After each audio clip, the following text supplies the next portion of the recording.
চিংড়ি মাছের দো পেঁয়াজা বানানোর জন্য আমি চিংড়ি মাছ নিয়ে নিয়েছি।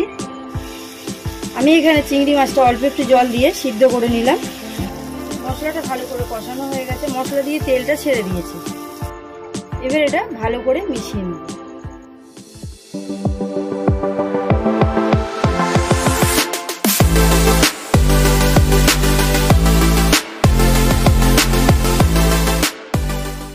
চিংড়ি মাছের দো পেঁয়াজা বানানোর জন্য আমি চিংড়ি মাছ নিয়ে নিয়েছি। এখানে আলু নিয়েছি, আলুগুলো ডুমো ডুমো করে কেটে নিয়েছি। আর কড়াই গরম হয়ে গেছে, আমি সর্ষের তেল দিয়ে দেবো। আমি সবার প্রথমে আলুগুলো ভেজে নেব।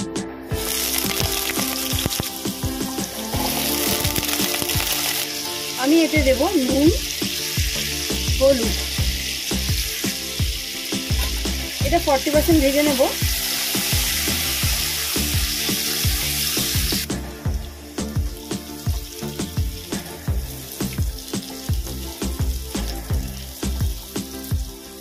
আলুটা 40% ভাজা হয়ে গেছে, আমি এবার তুলে নেব।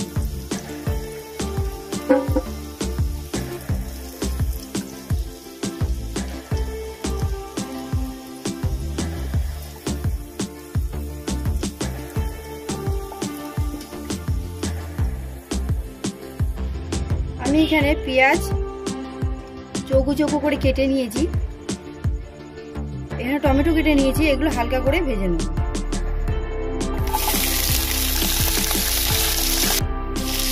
কয়েক সেকেন্ড ভেজে নেবো এটা।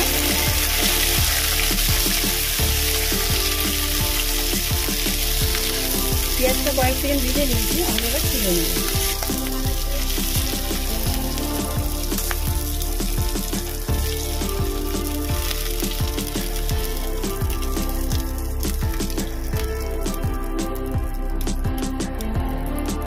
আমি এই তেলের মধ্যে চিংড়ি মাছগুলো দিয়ে দেবো।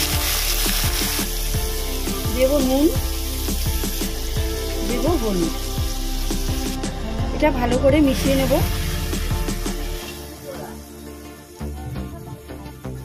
এবার অল্প পরিমাণে জল দিয়ে দেব। আমি এখানে চিংড়ি মাছটা অল্প একটু জল দিয়ে সিদ্ধ করে নিলাম। চিংড়ি মাছটা নামিয়ে নেব। এখানে তেলটা গরম হয়ে গেছে, আমি গোটা গরম মশলা ফোড়ন দেব। দেব তেজপাতা, গোটা জিরে। এটা কয়েক সেকেন্ড ভেজে নেব।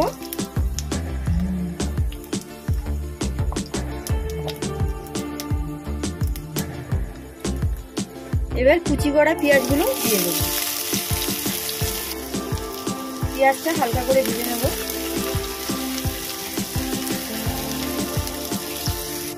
পেঁয়াজটা হালকা করে ভেজে নিয়েছি, আমি ভেজে রাখা আলুগুলো দিয়ে দেব।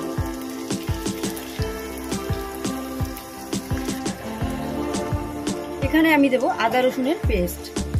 আমি এখানে আদা রসুনের কাঁচা গন্ধটা না যাওয়া পর্যন্ত মশলাটা ভালো করে কষিয়ে নেব।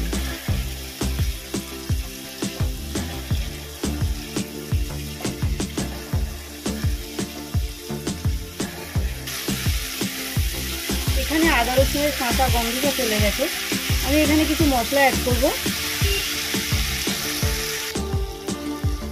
আমি দেব 1 চামচ জিরের গুঁড়ো, 1 চামচ ধনিয়া গুঁড়ো, 1 চামচ লঙ্কার গুঁড়ো, দেব স্বাদ মতো নুন, দেব হলুদ।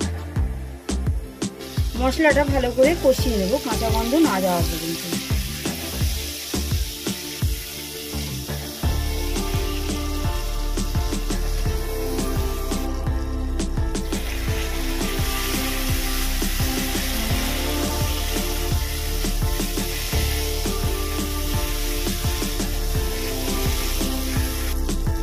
মশলাটা ভালো করে কষানো হয়ে গেছে, মশলা দিয়ে তেলটা ছেড়ে দিয়েছি।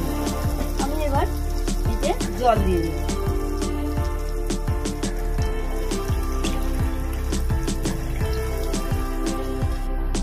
আমি এটা ফোটা পর্যন্ত অপেক্ষা করব।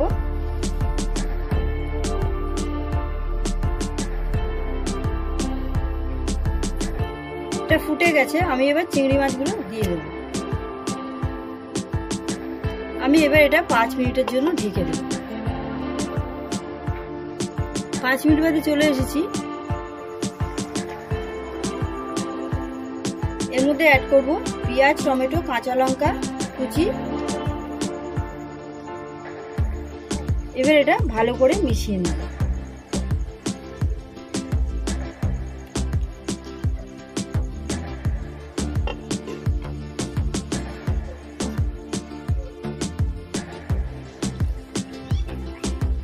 আমি এর ভেতরে দেব ধনেপাতা কুচি।